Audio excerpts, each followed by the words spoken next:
Bienvenue dans Libre et Heureuse, le podcast qui t'aide à reprendre ta vie en main pour te permettre de vivre des relations saines et épanouissantes avec les autres et avec toi-même. Moi, c'est Coralie, je suis coach de vie.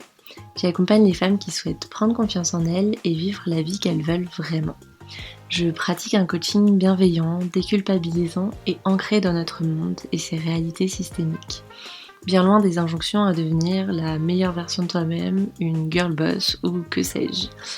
Tu es prête à prendre confiance en toi, à apprendre à te kiffer tel que tu es et à te créer ta vie idéale? Alors c'est parti! Coucou et bienvenue dans ce nouvel épisode de Libre et Heureuse. Aujourd'hui, on va parler d'un sujet que je trouve hyper intéressant.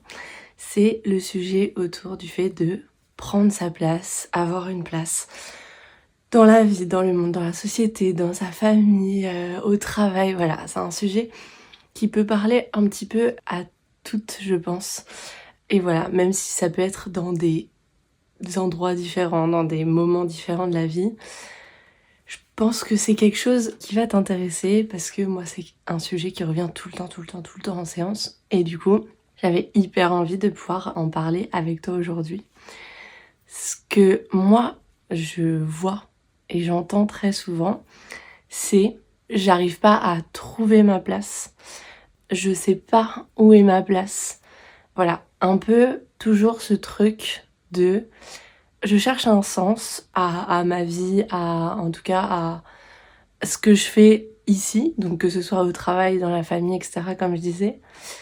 Mais comme si c'était pas à toi de décider en fait quelle allait être ta place et quelle place t'avais envie de prendre. Comme si, à chaque fois qu'on vient me voir, en fait, j'ai l'impression que toutes ces femmes attendent qu'on leur dise où elles ont le droit de se mettre, où on attend qu'elles soient. Et alors, forcément, c'est un truc qu'on retrouve très globalement dans la société, hein. En tant que femme, on a tellement d'injonctions qui pèsent sur nous que, forcément, à un moment donné, on essaye pour plaire, pour être aimé, etc., de satisfaire un maximum de personnes. Sauf que, du coup, on se pose jamais la question de savoir, nous, qu'est-ce qu'on veut, qui on est, qu'est-ce qu'on veut apporter dans la société, dans notre famille, etc., etc. Je vais pas le refaire à chaque fois.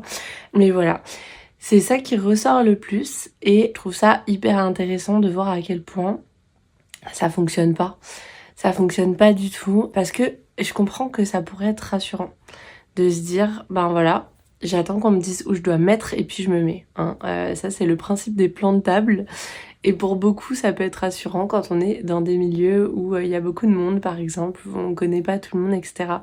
Donc, je peux comprendre que ce soit rassurant, par exemple, d'arriver dans une nouvelle entreprise et que les codes soient très très structurés.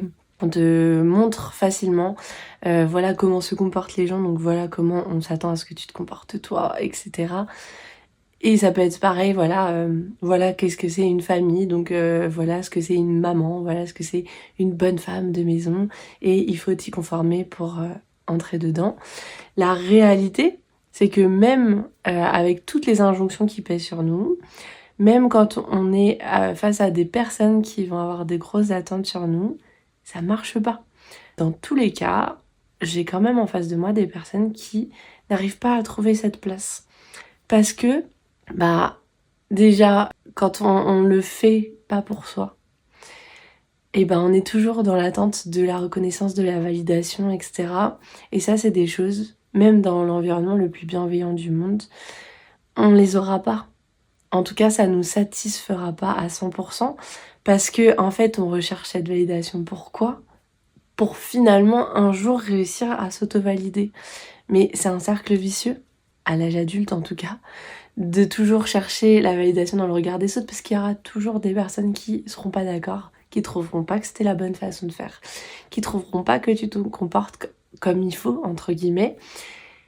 Et du coup, t'arriveras jamais à te dire, voilà, ça y est, c'est bon, je suis comme il faut que je sois, tout le monde va valider, donc je dois rester comme ça. Donc en fait, quand tu fais ça, t'es dans un cercle qui est hyper vicieux, parce que t'es tout le temps en train de chercher la validation, que tu l'obtiens jamais totalement, et que alors que ça semblait facile d'aller chercher exactement qui tu devais être et comment tu devais être à l'extérieur, bah ça marche pas. Du coup, bah moi ce que je te propose, c'est d'aller chercher finalement à l'intérieur de toi directement. Et c'est des choses qui marchent beaucoup mieux, d'aller vraiment se demander qui je suis, de quoi j'ai besoin pour me sentir bien, de quoi j'ai envie pour vivre la vie qui va me correspondre au mieux, qui va m'épanouir le plus, qui va correspondre à mes valeurs, qui va me rendre fière de moi, qui va faire que je suis au plus heureuse possible. Voilà. On n'est pas encore une fois dans quelque chose qui est impossible, quelque chose qui est irréaliste, de la vie parfaite, merveilleuse, où on a tout et on fait comme si la société n'existe pas et la réalité n'existe pas.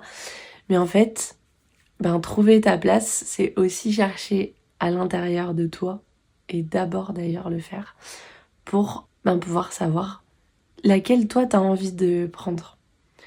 Et ensuite, on ira voir comment la prendre, et en fonction de, ce qui est possible dans ta réalité, dans ton contexte, dans le contexte de tout le monde aussi, du monde, mais pour se rapprocher au maximum de ce qui va te faire du bien, et en tout cas sortir de ce cercle vicieux de vouloir faire ce qu'on attend de toi, de rechercher à l'extérieur comment tu vas pouvoir vivre ta vie, quoi. Je pense que c'est tout ce que j'avais envie de te partager là-dessus, globalement. C'est des choses en fin de compte sur lesquelles je travaille moi tous les jours avec les femmes que j'accompagne. Ça se travaille hyper bien finalement quand on sort de l'ultra culpabilisation et l'ultra responsabilisation et qu'on prend en compte le vrai contexte et qu'on met des choses en place qui sont réalistes.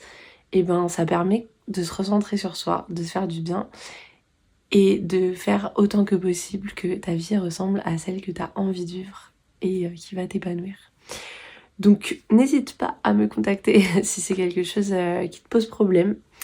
Et si t'as envie d'avancer toute seule là-dessus, maintenant tu sais que l'idée c'est d'essayer de partir de toi. Et je sais que ça peut paraître facile de le dire comme ça parce que la réalité c'est que si aujourd'hui tu fais pas comme ça, c'est que il y a plein de choses qui ont fait que ton mode de fonctionnement est différent et que tu penses sincèrement que tu te fais du bien.